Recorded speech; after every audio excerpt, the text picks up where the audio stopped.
Hey, welcome back, y'all. So today what I'm going to be doing is changing out the transfer case fluid in my 2015 F250 with the 6.7. So this is going to be the exact same process if you have a 2011 up to a 2019. I know that for a fact because I did the same service on my 2019 F250 as well. And I'm pretty sure this will also work up until the 2022s. So with that being said, let's go ahead and get straight into the service. It should be a quick one. If you allocate no more than about an hour, you should be good to go. But for others, you'll be done within 30 minutes. So what I wanted to do is actually show you when this transfer case is usually due. Now this is scheduled maintenance. This is out of the owner's manual. If you're towing a trailer, let's see, extensive idling. Hopefully the camera is picking this up. Operating in dusty or sandy conditions. Extensive idling and low speed driving for long distances, as in heavy commercial use. All right, so what they're actually trying to tell you is that you need to be changing your transfer case fluid for four-wheel drive vehicles every 30,000 miles. Okay, now if you're operating in dusty or sandy conditions, or let me go ahead and flip the page.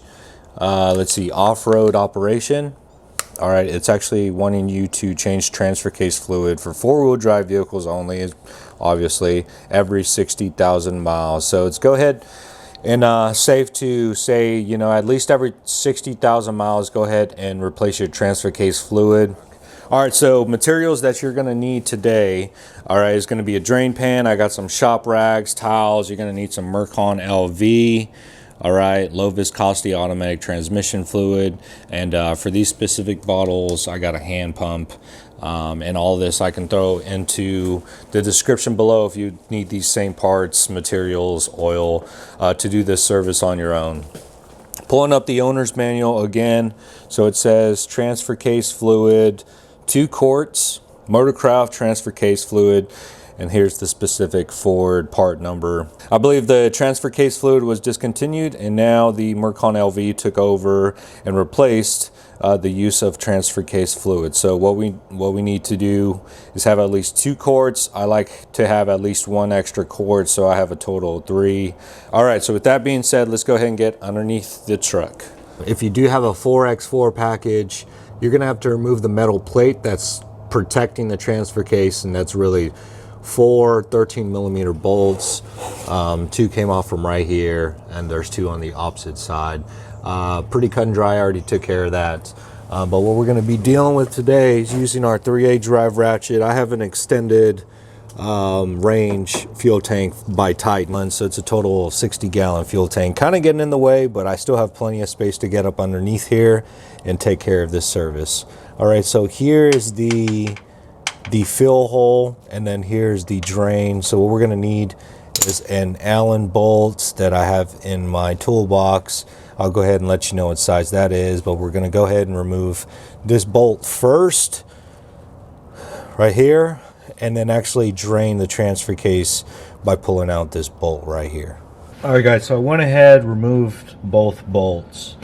All right, and I'm not sure if you can see the color of this fluid, but this is dark, I'm telling you.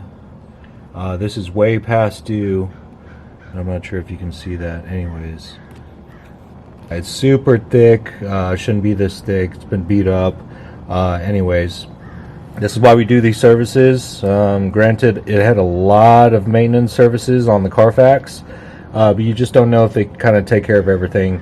Plus, this is probably one of the most abused systems and forgotten fluids that you needed to replace. I'm going to go ahead and let this drain out. What I'm probably going to do is leave the drain bolt open, start pumping some new fluid so I can get all that old stuff out, and then, which is why it's good to get an extra quart, and then go ahead and close up this drain bolt after cleaning it, throw on some thread sealant, and start filling it up to 2 quarts. But as you can see, yeah, I'm hoping my camera can zoom in. That is just not good stuff. So glad we're doing this service right now. All right, so I'm hoping y'all can see this. I have the hand pump. Let me go ahead and feed this. So let me go ahead and try and get out of the camera view and start pumping.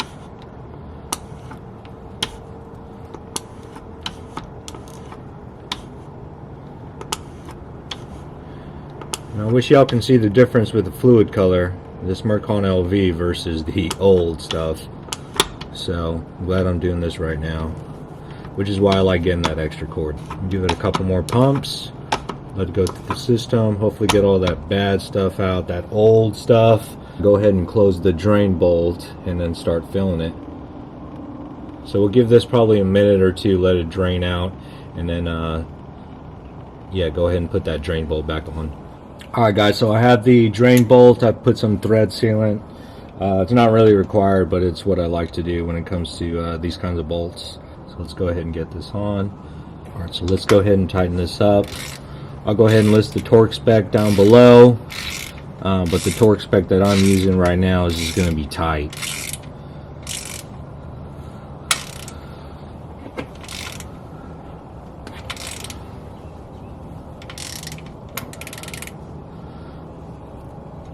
Alright, right there. It's good to go right there. Let me go ahead and clean this up.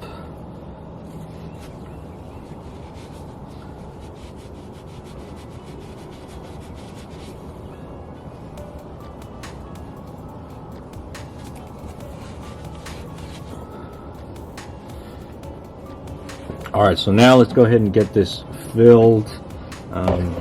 We'll know when it's filled when it actually starts leaking out of the fill hole. So get this back in there. Let's just start pumping.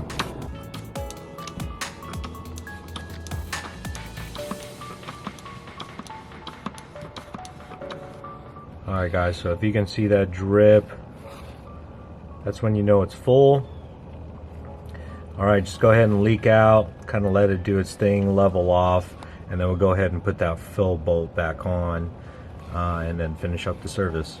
We put the fill bolt back on there. Now we're just going to hit it with some brake clean, and that is about it. Guys, keep in mind, if you're using the Mercon 5 quart bottles, it's actually going to use a different quart pump, alright, versus the other gear oil bottles that you usually find on the stands. They use a little slimmer mount up on the top. All right, so just something to keep in mind. Again, I'll go ahead and post all the materials, tools that I used for the service in the description below. Fairly easy. Make sure you're getting it done. Obviously, this one has not been done in a long time, if ever. Truck has 120,000 miles, so hopefully it was before. But then again, that's why we do preventive maintenance. All right, so next service I'm going to end up doing is probably the transmission fluid change. I think there are some service records on the transmission fluid flush or you know, a filter change, but that's why I have the filter and I have some more Mercon LV. So looking forward to that service. Stay tuned, but until next time, see y'all.